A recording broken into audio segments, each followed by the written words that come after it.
the play is groundbreaking. The Brothers play. I mean, it's the first play that's ever been aired, you know, on MTV base period, to see kind of three black guys doing something positive, dealing with realistic issues that happen within relationships, that happen within, you know, brotherhood, and no one gets shot.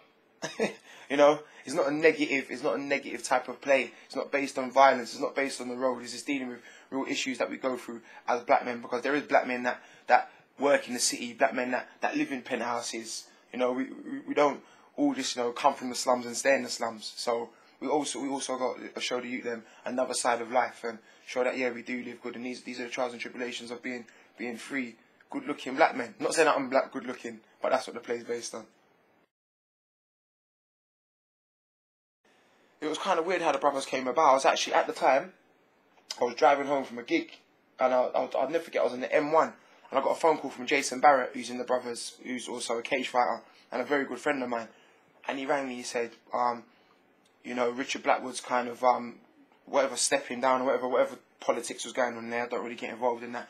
But Angie wants you to come in for a reading. She's obviously kind of heard about all the films that you've done and wants to come in. So I was like, fair enough, when do you want me to come in?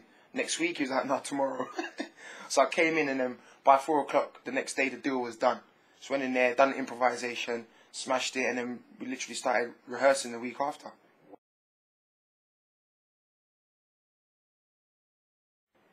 I don't think there's enough words to describe Angie Lamar. Now, Angie Lamar is like a mother to me, an auntie to me, everything. She was like a shining light. Because at the time, obviously, that I got involved with the project, obviously I was a lot of bad press at the time to do with women. What can I say? But she was very supportive, and she's grown up with 5 brothers, and she kind of just broke everything down. And she goes, at the end of the day, you make your bed, you got to lie in it, but your work and your excellence will always shine through, no matter how much they hate or how much shit they chat. As I said, it was the timing, you know, that was approached. It was just every day of my life was just negative. You know, 11 million people know my business. You know what I'm saying? Wow, black man, I'm in the sun. Whoa, I didn't know I was that powerful. You know what I'm saying? And it was just kind of everywhere I went, and I kind of turned into a recluse at the time. It was like, go to work, do my gigs, but I thought I was me against the world kind of thing. And then the timing of having Angie and the Brothers production was like, you know what?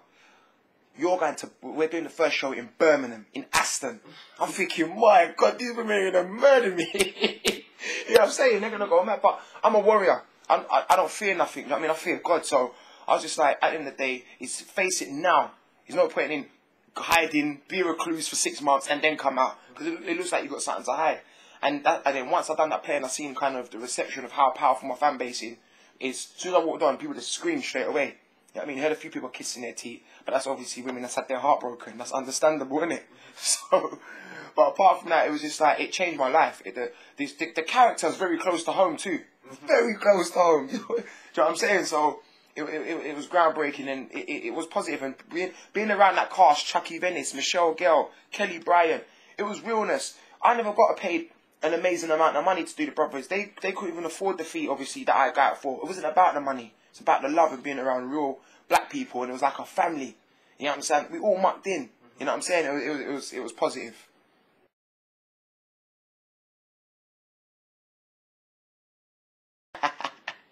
Playboy, you know. What a fan! I'm a playboy.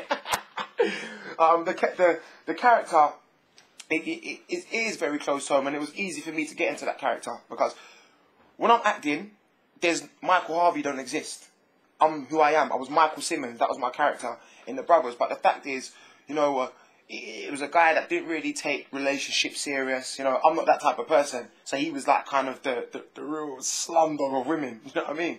And his character, like, don't respect women. Will you know, his house is like his room's like a brothel, where the other guys are quite respectable. And obviously, he kind of crosses that line where he gets involved with his best mate's girlfriend that he just split up with. That's not me. We have rules in real life. You don't trouble your brethren's girl. You don't cut your brethren's throat. So that is not me. But certain things was definitely reality. Do you understand what I'm saying? It was easy for me to get into. And right now, you know, the reviews that I've been getting, it's been amazing, you know, of my performance of it. So obviously it was good me kind of being through that, because I could relate to certain things. So there it goes. That's acting.